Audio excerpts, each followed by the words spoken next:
Mom, where are you? I just got home from my night shift and I don't see you anywhere. You don't normally get up this early, do you? Huh? Who's that? Mom, are you okay? It's me, Calvin, your son. Calvin? Oh, Calvin, my dearest baby.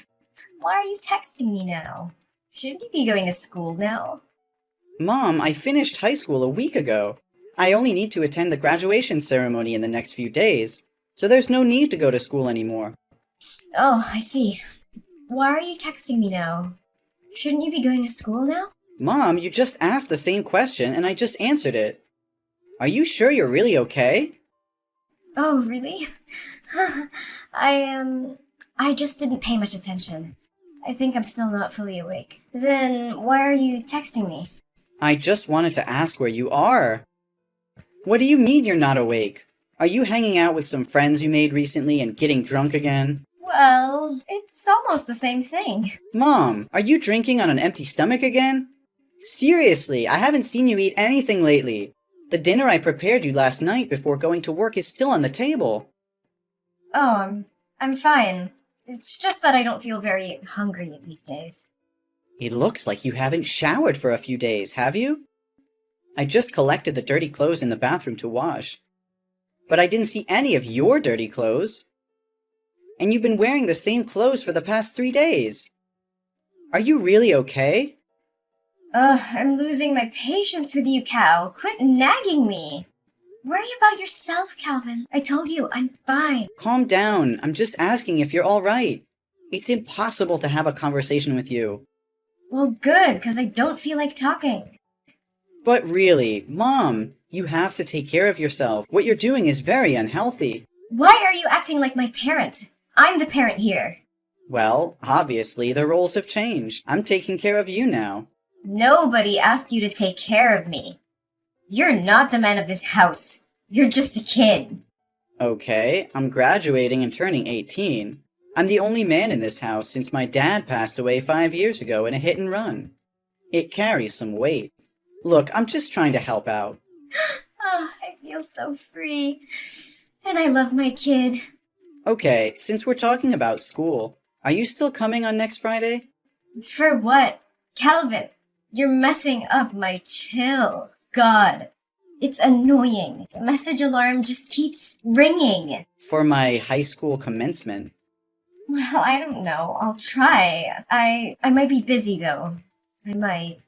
It's the ceremony for my high school graduation. I have to give my valedictorian speech because I'm the honor student receiving a scholarship from a top university.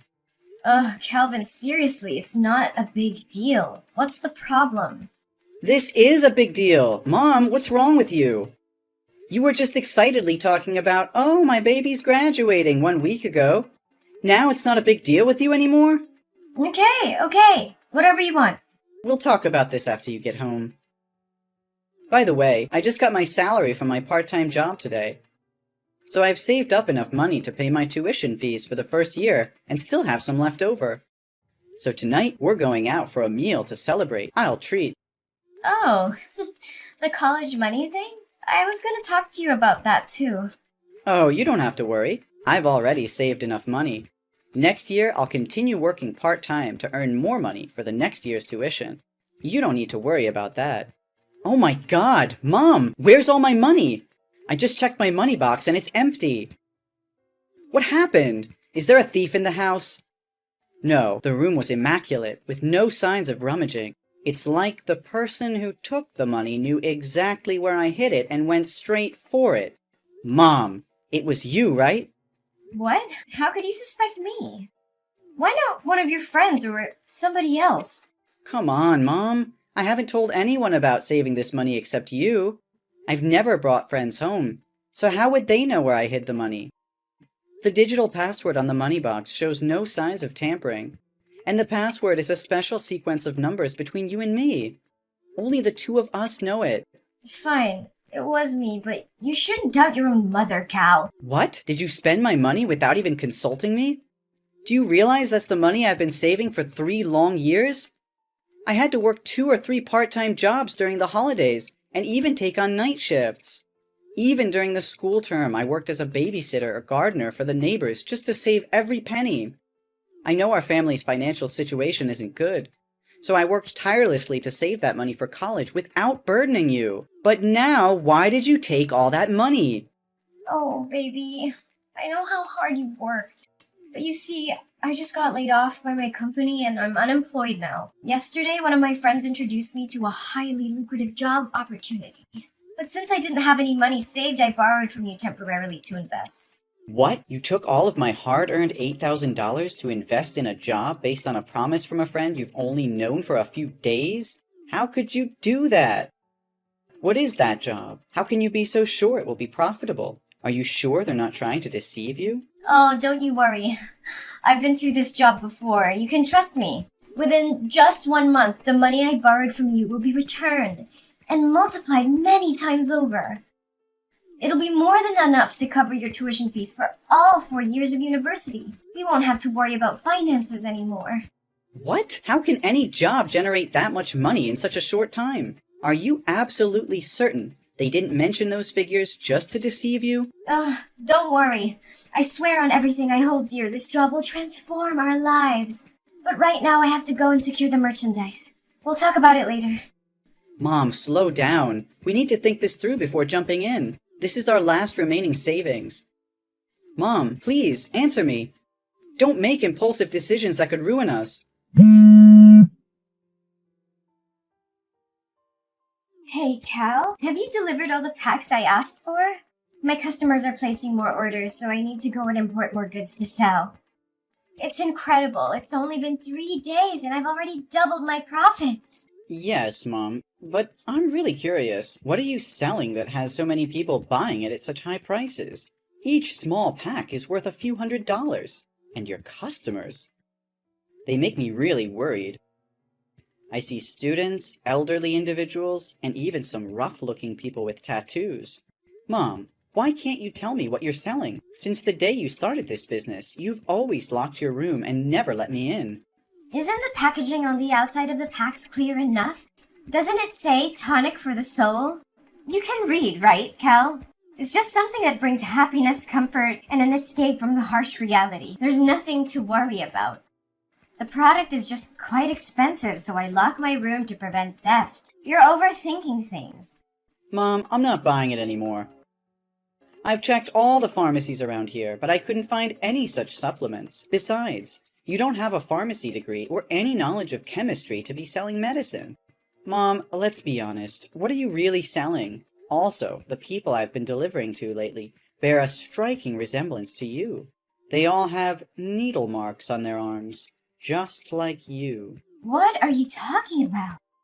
Needle marks? You're spouting nonsense. Mom, there's no need to hide anymore. I've already seen it. These days, whenever I'm at home, you wear sleeveless tops or jackets, even in the middle of summer. I became extremely curious and suspicious, as if you were hiding something. Do you remember 2 days ago when I unexpectedly came home? You took off your jacket, but when you noticed me, your immediate reaction was to cover your biceps. But I saw it, Mom. I even found a needle stained with blood in the trash bin. You're being overly sensitive. Those marks on my hands are simply mosquito bites. Needles? Syringes? They certainly aren't mine. Some scoundrel must have thrown it in our garbage bag. Mom, are you kidding me? So now you expect me to believe that someone broke into our house just to throw a used needle in the trash? What kind of excuse is that? It's more absurd than anything I've ever heard. Ugh, sometimes I wish you weren't so intelligent, Cal. Fine, I know that what I'm about to say will change the way you look at me for the rest of your life. You'll judge me, criticize me, and stigmatize me. I'm sure of it. Mom, what's going on? Why does it sound so serious? I promise, no matter what it is, I'll always love you and stand by your side. Well, let's see. I'm an addict, Calvin. It's been going on for the past 3 months. Those times I said I was looking out for a job, there were actually moments when I was buying drugs and getting high on a street corner before returning home. And those times I said I was out drinking with new friends, they were the people selling me drugs. And I was high until you texted me. What? You're using drugs? How is that possible? You've always taught me that drugs are poison, that they destroy the human body in the most dangerous ways. You warned me never to listen to friends or anyone who suggested trying them. Not even once. You said addicts are selfish, self-centered, useless, and beyond help. How can you be like this now? It must be because of those bad friends you've made recently. Give me their addresses, and I'll make them pay. No, Calvin. It's not their fault. It's me. I couldn't control myself, and I relapsed. All those terrible words I used before. They were words I had for myself. I wanted to change, to be a good mother, but in the end, I fell back into that sinful path. What? A relapse? But have you ever used drugs before? Why haven't I noticed any signs all these years? Yes, Calvin, that's right. It's a secret I wanted to take to the grave so you wouldn't have to know. The truth is, I've been battling addiction since I was 14 years old. When your grandparents divorced when I was young, no matter where I lived, they were often away on business trips. That left me with a lot of freedom and the pocket money they gave me. It was a recipe for disaster. I made a friend, someone I thought was amazing, and we had a lot of fun together. But one day, when I went to her house, I met her mother. She was an addict, and she offered me my first OxyContin. She simply said, "You should try it." And what happened? Please tell me you refused. I wish I did, honey. But I was curious at the time, so I took a pill. The thought that crossed my mind was, I want to feel like this for the rest of my life. It was the perfect escape for me. And from that moment on, I spiraled into addiction, using all the money my parents gave me to buy drugs every day. But then they found out I was high in my room, so they cut off my funds. But the grip of addiction was unbearable, so I became a drug dealer for my friend's mother in exchange for my own supply. For 6 years since I first tasted the allure of drugs, I tried various stimulants, from heroin to synthetic substances. And during that time, I mistakenly believed I was living in heaven. But you said you'd recovered from addiction. What happened, Mom? That's true. Something heartbreaking happened that jolted me awake from my complacency. My best friend died of an overdose right before my eyes, and I was too high at the time to help her. By the time I regained my senses and called for an ambulance, it was already too late. I blame myself every day because I introduced her to drugs. Despite growing up with an addicted mother, she fought hard not to become like her. But it was my influence that led her down that path. I was desperate at that time and got caught by the police, who sent me to a youth rehab center. It was there that I met your father. How was my dad? I thought you met him while he was working as a doctor at the local hospital. Why did you meet him in rehab? Your father was actually an intern at the rehab facility that year. Unlike others, he didn't treat addicts like me as scum. He was compassionate and supportive throughout my recovery journey. We grew close, and he became my beacon of hope. Since then, I have stayed away from drugs. So why, after almost 18 years of being clean, did you fall back into addiction? After your father passed away, I fell into a deep depression, feeling unloved and contemplating suicide. The thought of leaving you alone in this world held me back. The pressure of making money and the constant feeling of failure because I couldn't achieve financial success left me exhausted. Finally, being fired from my job was the last straw, and I completely fell apart. Why didn't you tell me all of this earlier? I foolishly believed that everything was fine. Don't blame yourself, honey. It's not your fault. It's my own incompetence. I was so consumed by grief that I went to a bar to drown my sorrows. And there I happened to encounter the mother of my late best friend. She approached me, and I, being foolish, disclosed my situation to her. She manipulated me once again into selling drugs in this area. Initially, I hesitated, but she both seduced and threatened me. She said if I didn't become a drug dealer again, she would come to you and expose all my embarrassing past. And the allure of making a lot of money convinced me to give in to her offer. What? Please don't tell me. Inside those packs are drugs. Mom, that's illegal. I even helped you deliver them today. Not only will you end up breaking the law and going to jail, but I could also get caught, and it would ruin my future. Oh, don't worry, honey. They won't arrest you. You're still just a kid, and they didn't arrest me back in the day. You were just helping me with the deliveries today. If the police found out, just say you didn't know anything. Mom, I'm 18 years old. I'm an adult, and I'm old enough to face the consequences of my actions with the law. What? No way. I always thought of you as just a kid. What should I do? I've not only shattered my image as a good mother, but I've also jeopardized your future. I never wanted this for us, Calvin. I never wanted to be an addict, but I couldn't escape its clutches. I'm so sorry for failing you, for failing as a mother. I know it's unforgivable, but I did it out of desperation. The addiction consumed me and I lost sight of everything else. I thought I could handle it, that I could hide it from you and protect you from this darkness. But I failed, and now everything is falling apart. Mom, I can see the desperation in your eyes, but giving up is not an option. We can't let despair consume us. We have to fight for a better future, for your well-being, and for our relationship. We need to confront this head-on and seek help. Rehab can provide the support you need to overcome your addiction once again. Calvin, I just don't see a way out of this darkness. The weight of guilt, shame, and the realization of the pain I've caused is crushing me. How can I ever face myself, let alone society? I know it feels overwhelming right now, but we can't let despair dictate our choices. We have to confront the consequences of our actions and seek help. It's the only way to break free from this cycle and find redemption. Redemption? Do you really believe it's possible for someone like me? I've betrayed everything I stood for, everything I taught you. How can I ever make amends for that? Mom, redemption is not about erasing the past or pretending it didn't happen. It's about acknowledging our mistakes, taking responsibility, and committing to change. It won't be easy, and there will be obstacles along the way, but it's a journey worth taking. But what about society? They will never forgive me. They will always see me as an addict, a failure, a burden to society. They view us as criminals, as failures.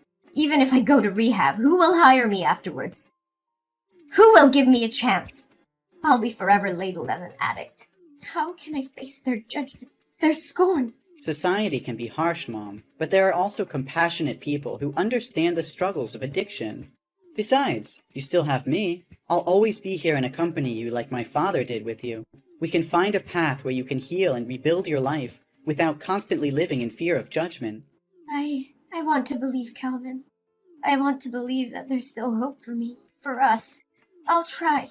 For you. For our future. Please help me find the way out of this despair. Mom, that's all I could ever ask for. Together, we'll find the help you need, the support you deserve. Mom, where are you? Mom? The hospital just called me and said you ran away. Where did you go? You just escaped death. Calvin, I'm sorry. I'm really sorry. I couldn't contain myself. I never wanted this, Calvin. I never wanted to go down this path again. But the pain, the emptiness inside me grew so intense that I found myself drowning in desperation. I thought I could handle it, that I could find an escape. And then the devil's whispers echoed in my ears, tempting me with false promises of relief. Why don't you just let me die of an overdose? Why are you trying to save my life? And now I have to live in humiliation. I don't dare see you again. Mom, please don't say that. Don't give up on yourself. I can't bear the thought of losing you. I'm scared, Mom. Scared of what might happen if I can't find you in time. You have no idea how scared I was yesterday morning. I was getting ready to go to school for the graduation ceremony when I heard a loud noise coming from your room. I felt so nervous, so I opened the door to check. The scene I witnessed still haunts me. You were lying on the ground with a needle in your lap, covered in vomit and foaming at the mouth. Your whole body was twitching, and it seemed like you'd passed out. I was terrified and immediately called 911. If I had left even a little bit earlier that day...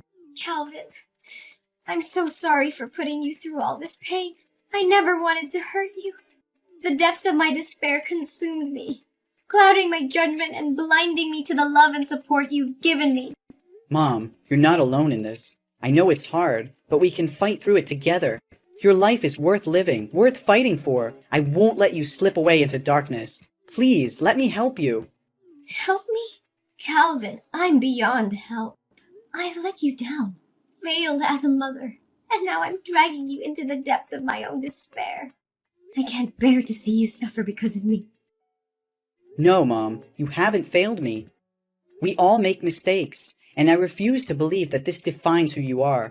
You're so much more than your addiction. You're my mother, the one who raised me, loved me, and supported me. I can't abandon you now, not when you need me the most. But Calvin, don't you see? I'm trapped in this vicious cycle. Every time I try to escape, it pulls me back in. I can't bear the pain, the shame, and the weight of my own mistakes. It feels like there's no way out. Mom, I can't just stand by and watch you carry this burden alone. The guilt and shame will eat you alive, and I can't let that happen. We have to go to the police together, confess everything, and reveal who provided you with those drugs. We can't let them get away with destroying our lives. No, Calvin! I won't let you sacrifice your future for me. You deserve a chance at a normal life, free from the consequences of my actions. I can't bear to see you suffer because of my mistakes. I'm already drowning in guilt, and I can't drag you down with me. You think I care about a normal life? Mom, all I care about is you. We're a family, and families stick together no matter what. I won't let you face this alone. We'll face the judgment, the discrimination, and the consequences together. I won't abandon you in your darkest hour. Calvin, you don't understand. Society will never accept us. We'll be branded as criminals, as addicts, and it will haunt us for the rest of our lives. I can't bear to see you suffer because of my mistakes. I want better for you, a chance to break free from this cycle of pain. Better for me? Do you think I'll ever be better if I abandon you now? We can't escape our past, Mom. It will always haunt us, no matter how much we try to hide. The only way to truly move forward is to face it head on, to take responsibility for our actions. You think there's still hope for me? Look at me, Calvin! I'm a broken, hopeless mess. It's too late for me, Calvin. I'm tainted, damaged beyond repair. But you still have a chance. You're young, talented, and full of potential. Save yourself and leave me behind. It's the only way for you to have a future worth fighting for. I'd rather face the consequences alone, no matter how severe they may be. No, Mom, I won't leave you behind. We're in this together through thick and thin. I can't imagine a future without you, and I won't let you give up on yourself. We'll face the world together, and we'll prove them wrong. We'll show them that love and support can conquer even the darkest of times. Just come back to the hospital, okay? After you completely recover, we'll go to the police station together. I'm terrified, Calvin. Terrified of the unknown, of what lies ahead of us.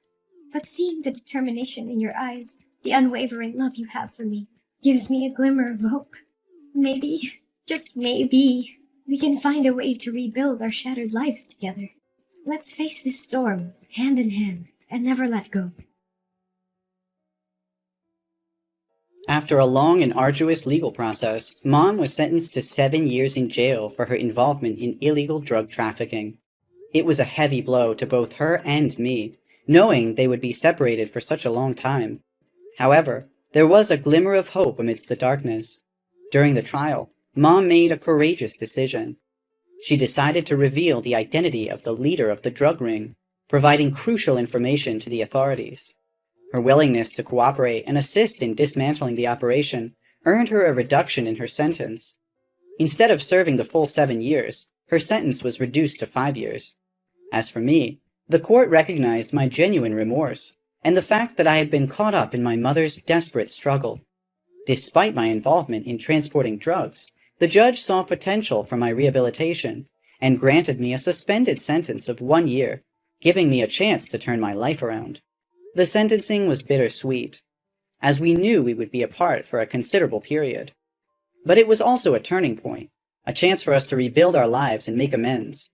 We held on to the hope of a brighter future, even in the face of adversity. While Mom served her time behind bars, I dedicated myself to self-improvement. I pursued education and counseling, determined to break free from the shadows of the past. I surrounded myself with positive influences, and used my experience to raise awareness about the dangers of drug addiction. As the day of my mom's release approached, I eagerly awaited her return. I had grown into a responsible and compassionate young adult, ready to support her transition back into society. Together, we embraced the second chance life had given us, determined to make the most of it.